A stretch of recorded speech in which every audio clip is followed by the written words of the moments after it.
So yes, Metal Gear Solid Delta Snake Eater is nearly upon us. There's only a few people in the entire world that have gone hands-on with this game before its release. But yeah, they got to play the game and experience what has changed from the original to the remake. We're going to be talking about their first impressions of the game so far, and also what to expect from the updated visuals. Are there any concerns that this game is running on Unreal Engine 5? And yes, there's definitely some opinions about some aspects of the game that feel dated. And for those of you wondering how long is this game going to take to beat, well, get this, we actually have two answers on that one. Plus, there's some really cool features that I wanted to talk about that I think a lot of you guys will be excited about. And yes, we've got to talk about that upcoming multiplayer mode that will be releasing after the game's launch. And this one has a release date of August 28th, by the way. So yeah, let's dive in and find out what the first early impressions are saying. So can you believe it? Metal Gear Solid 3 Snake Eater originally released in 2004 on the PlayStation 2, which by the way is held as one of the best consoles ever made, and for good reason. But the dev team working on Metal Gear Solid 3 Snake Eater originally also had to work within those limitations. Thankfully, a lot of those limitations have been broken through with this remake, and one of the biggest breakthroughs by far is the fact that you have full control over the camera now,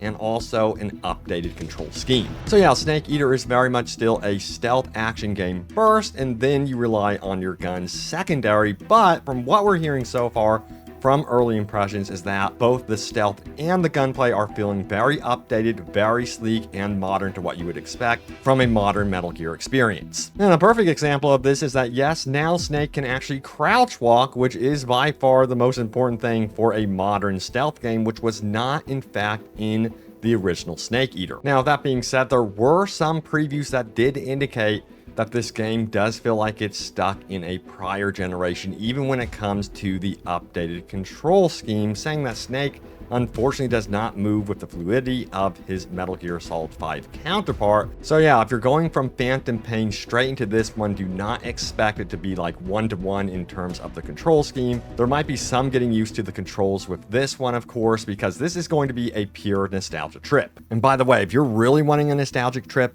get this. This game comes with a legacy mode offering both a control scheme and visual filter to replicate the original Snake Eater. Now, legacy control scheme will also provide an overhead fixed camera perspective like the original, and you can even mix and match these legacy options. So if you just want the control scheme, you can go for that, or perhaps you want the legacy visuals, you could do that as well. This is very cool, and it's something that I love to see. So yeah, it'll be fun to mess around with these options. But despite these updates, the good news is that we're hearing from playtesting that this is definitely carrying over the charm from the original. The quirkiness, the humor that Hideo Kojima is known for, and of course, the action and that fantastic storyline. We are going to be receiving some really cool, nifty enhancements like a quick dial system for our codec. It's going to allow us to tap down on the D-pad and save the game very quickly, while the up button opens up a quick select for our camouflage. Yes, that system is very much maintained in this updated version of Snake Eater, which is great. And yes, we'll also be able to cycle through our equipment with the two remaining D-pads as well. And while it's safe to say the original Snake Eater was memorable for its story,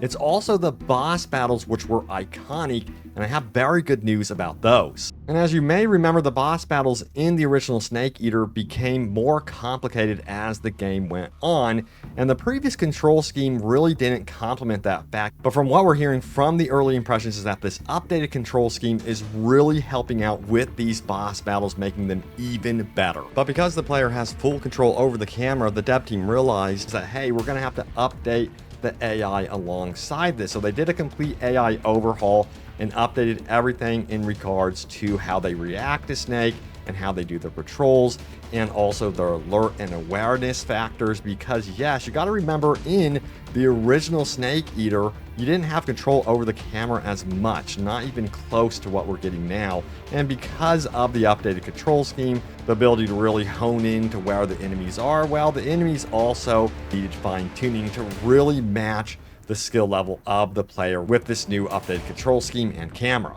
Yeah, and there's also some other core gameplay pillars that are very much alive here. Expect some of the wide various gadgets to be on offer from the original Snake Eater. We're talking about chaff grenades, TNT, Claymore, Mousetrap, all sorts of really cool stuff. And that also extends to all the weapons. There is a full arsenal that you can utilize here as Snake. And beyond the human enemies that you will be dealing with as you roam through this forest, you'll also have to contend with animal life as well, avoiding detection by crocodiles, and you'll also want to do some hunting on the side for those invaluable resources. Also, two key components are still very much intact from the original Snake Eater. The injury system is still here, and the camouflage system as well. So yeah, Konami's ultimate goal here is to stay true to the original Snake Eater for better or worse.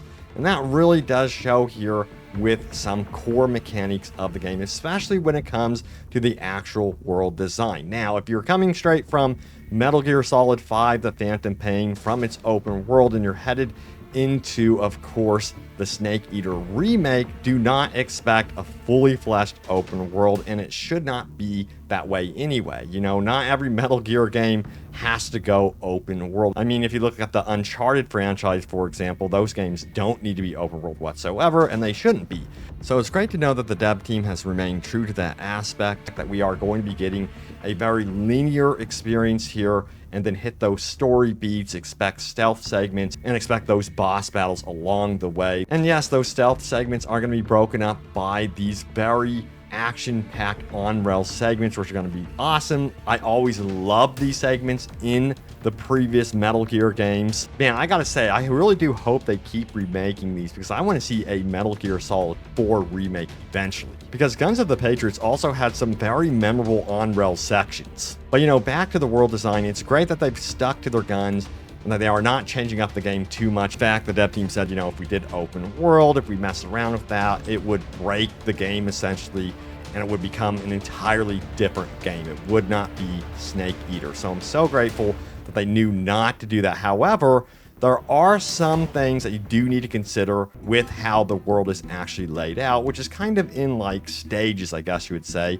that when you're traversing the world, you will hit a load screen eventually, and anything that the AI was doing in the previous stage won't carry over to this new playground that you've entered. So essentially what you could do is kind of run away into a load screen, and the AI will not follow you into whatever zone you're going into. So that is something that you do have to consider. And for those that have actually played the game so far, they did feel like that aspect of the game in particular does feel dated, and the zones do feel a little bit claustrophobic and smaller than what more modern games are offering. So yeah, you do have to consider that when hopping into Snake Eater. But if you're changing up the game too much, you really do lose that nostalgic aspect. You know, I think of another game that Virtuos, the same guys that are helping out with this Metal Gear Solid remake, that they worked on recently was Oblivion Remastered, and they really did make sure to keep core aspects of that game intact for nostalgic reasons, and that's something that I absolutely love about Oblivion Remastered. And it seems like they're tapping into that here, that same thing with Metal Gear Solid Delta Snake Eater. And even with all the cutscenes, expect the same fade to black loading between scenes as the original. Some of you might actually be bummed about that, but they are really keeping to the original Metal Gear Solid 3 Snake Eater here. But mentioning cutscenes, something that they have absolutely updated are the facial animations. They've also updated lip syncing to match the English dialect. It is now perfect, which beforehand, as you guys may remember, that was one of the weird things about the original Snake Eaters. The English dialect didn't match up with the lip syncing whatsoever. So yeah, there's a lot of work being done with the actual cutscenes, character animations, and facial animations. It's really impressive. And since we're talking about graphics right now, we have got to talk about Unreal Engine 5. So from early impressions, I have very, very good news. This is not apparently going to be an Unreal Engine 5 game that has a bunch of stuttering and problems like that. Nope, apparently this game is running smooth as butter, and we're getting a ton of detail. And because it's not going to be a full-blown open world, what they're able to do because of that fact is jam-pack this game with so many details. Apparently, the forested environments especially look absolutely amazing. The water reflections, the cloth detail, everything is to the letter. But most importantly, apparently from these early impressions, this game is running very, very good. That's a sigh of relief considering the history of Unreal Engine 5 games. I'm hoping that this pans out to be absolutely true with the final release, but I'm hearing that over and over again so far, that yes, this is a really, really good looking Unreal Engine 5 title. And yeah, since we're talking about visuals and graphics, you're probably wondering, hey, Robbie, what about consoles? Can you tell more about those? So yeah, we are going to be getting 2 different modes for consoles,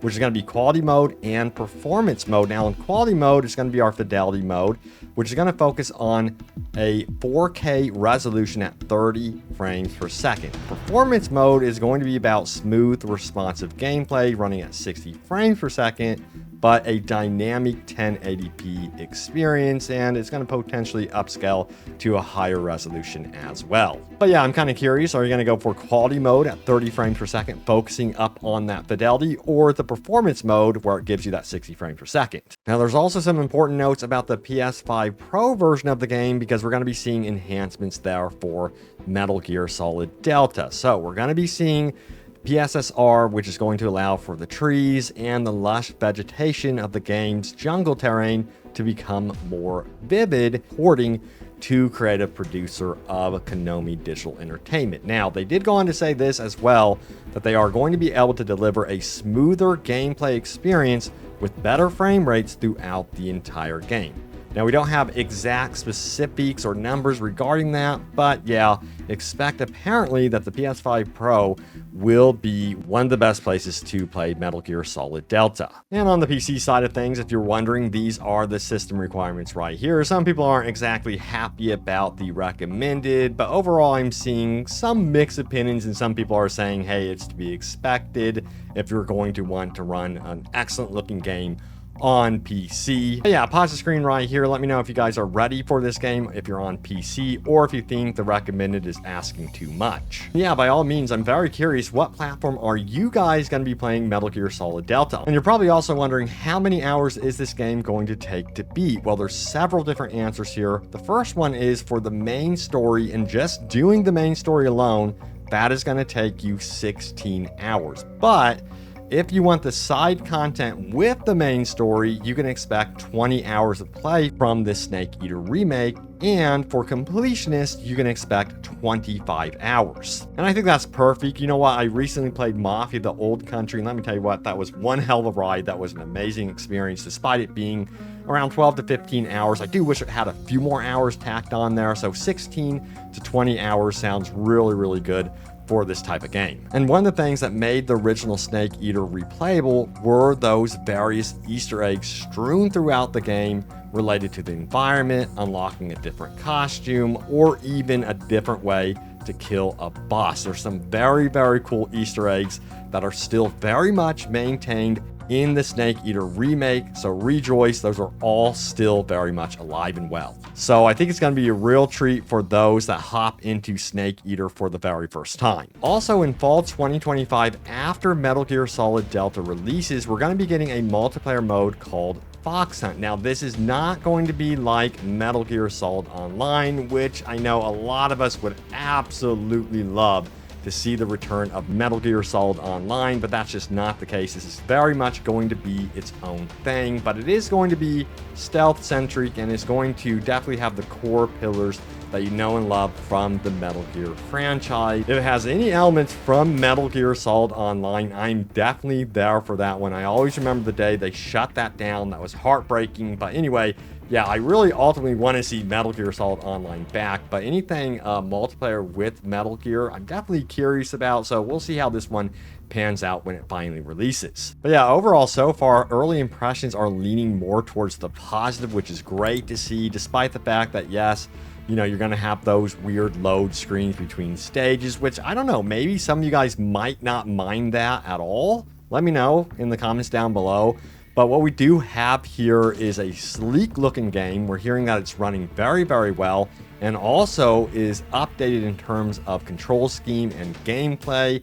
Some critics are saying despite the control scheme update and the camera being updated, that yes, it still feels like it's from a previous generation, that it's not comparable to, say, Metal Gear Solid 5, The Phantom Pain in terms of controls. So yeah, that's something that we're going to have to discover on our own, of course. But, from what we're hearing, they've done an amazing job overall. And I cannot wait, especially to check out how those boss battles feel. I think those are going to feel fantastic considering the updated control scheme, and I'm super hyped to hop into this one and experience a story-centric Metal Gear experience that isn't, bogged down by a forced open world. They didn't take that route. They kept it original to Snake Eater, so that's fantastic news. And I am also still very curious about this multiplayer mode, Foxhunt, that will eventually be releasing post-launch. So there is going to be something post-launch to excite the fan base that,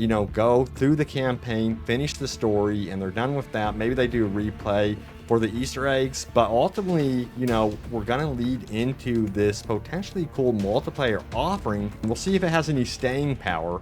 That's going to be the big question. But yeah, thanks guys so much for watching. Let me know what you guys think of Metal Gear Solid Delta and if you're going to be ultimately buying it or not. Thanks for watching, and I will see you all next time. Take care.